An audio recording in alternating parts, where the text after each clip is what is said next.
strategi apa yang kira-kira bisa menyentuh kepada jantung sehingga cita-cita dari buruh yang ada di Dewan Buruh ini tercapai? Ya, terima kasih. Assalamualaikum warahmatullahi wabarakatuh. Selamat Hari Buruh Internasional. Jadi munculnya Dewan Buruh Nasional ini berpikir bahwa setelah reformasi itu jumlah serikat buruh, konfederasi, federasi itu banyak sekali. Tapi jumlah buruh dari reformasi sampai sekarang itu turun drastis. Di PHK tanpa ada perlindungan terakhir adalah PT Sitrek bangkrut 12.000 sampai sekarang terlantar. Sehingga kami yang tergabung di dalam Dewan Buruh berpikiran untuk mendirikan sesuatu organisasi lagi.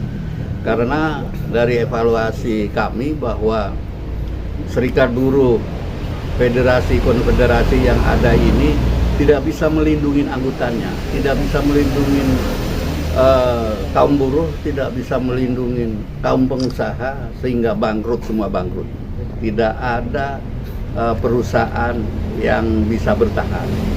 Ada baru malah perusahaan-perusahaan asing yang pekerjanya juga pekerja asing. Nah, sehingga pekerja-pekerja kaum buruh Indonesia terpinggiran. Oleh karena itu, Dewan Buruh Nasional terlahir untuk melindungi, memperjuangkan kebutuhan daripada kaum buruh itu sendiri. Sehingga strategi dan cara berjuang kaum buruh atau serikat pekerja itu harus dirubah. Karena gagal total, federasi, konfederasi, serikat buruh, perusahaan itu gagal total semua. Begitu ada PHK nggak bisa apa-apa.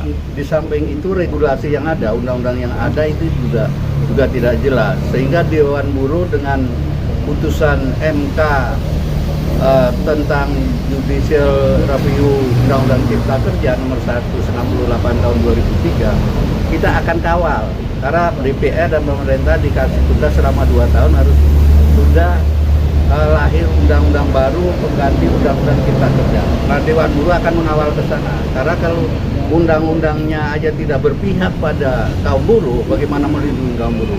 Sehingga perjuangan Dewan Buruh Nasional pertama adalah mengawal undang-undang yang pengganti undang-undang Cipta Kerja. Itu akan kita kawal sampai habis. Itu sehingga nanti terlahir undang-undang yang bagus. Nah, jadi evaluasi dari Dewan Buruh adalah serikat buruh yang ada, konfederasi itu gagal memperjuangkan dan mempertahankan pekerjaan. Itu yang menjadi evaluasi besar. Dari dalam rangka 1 Mei, Hari Kemenangan Buruh, kita harus betul-betul menang. Bukan hanya bicara buruh sejahtera, tapi bagaimana pengusaha bisa bertahan, berusaha. Kalau buruhnya menang, perusahaannya bangkrut, itu juga percuma juga. Sehingga kita akan menjadi barat, ada regulasi yang betul-betul melindungi kaum buruh, melindungi kaum pengusaha juga harus dilindungi oleh buruh. Itu bukan kita artinya berlawanan, ada kepentingan masing-masing. Jadi dalam rangka 1 Mei 2025 telah lahir Dewan Buruh Nasional Indonesia yang akan melindungi kaum buruh, mempertahankan usaha bagi pengusaha supaya kaum buruhnya bisa bekerja, mengawal undang-undang Cipta Kerja yang akan diganti dengan putusan MK 168 tahun 2003. Itu konsentrasi utama. Jadi yang bisa saya sampaikan, selamat Hari Buruh Internasional 1 Mei 2025. Kaum buruh akan menang, bukan hanya slogan menang, tidak hanya slogan sejahtera, tapi menang dalam berpikir, menang dalam berusaha, menang dalam menata negara. Nah, kira-kira Pak Cipto itu yakin nggak atau bagaimana cara menghadapi mereka yang sudah dalam zona nyaman itu? Oh, yakin. Jadi kami ini Dewan Buruh tidak melawan arus. Kita punya hasil evaluasi untuk memperbaiki kondisi yang lalu. Jadi bahasanya itu jangan melawan arus. Kita tetap masih tunduk. Hanya apakah pertanyaan serikat buruh yang sudah ada perjuangannya itu udah benar? Itu kalau udah benar bagaimana PHK? Saya ini pengacara buruh. Jadi banyak putusan pengadilan yang tidak dibayar dan pemerintah tidak bisa melindungi buruh. Itu menang kita udah sidang sampai 4 bulan 6 bulan itu, putusan 1 tahun sampai dengan kasasi itu menang, tapi dibayar tidak, hanya menang di atas kertas. Nah ini evaluasi kita. Terus apa peran serikat buruh yang ada? Itu nggak bisa bela juga. Itu nggak bisa bela gitu. Kalau sekarang mau ada Satgas PHK, kalau isu yang saya dengar juga nggak bisa berperan apa-apa.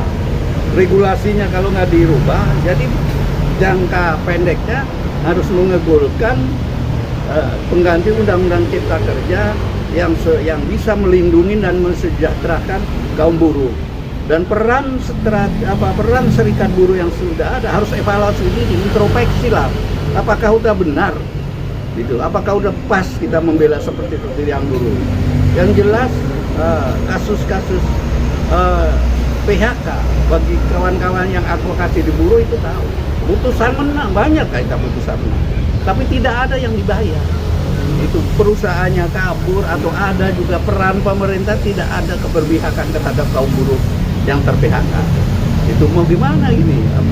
Apakah mau dibayarin pemerintah? Kalau si Seritek katanya pesangonnya mau dibayarin pemerintah yang saya dengar-dengar, itu juga nggak mungkin. Nanti semua minta dibayarin. Jadi Dewan Buruh Nasional jelas evaluasi dari gerakan buruh yang sudah ada. Itu dari reformasi catatan kami bahwa itu jumlah buruh menurun, jumlah perusahaan juga menurun, nggak ada, banyak yang hengkang ke luar negeri. Lah ini kenapa, ini pertanyaannya, kenapa? Artinya ada yang salah regulasinya, ada salah kebijakannya, ada yang salah juga gerakan buruhnya gitu.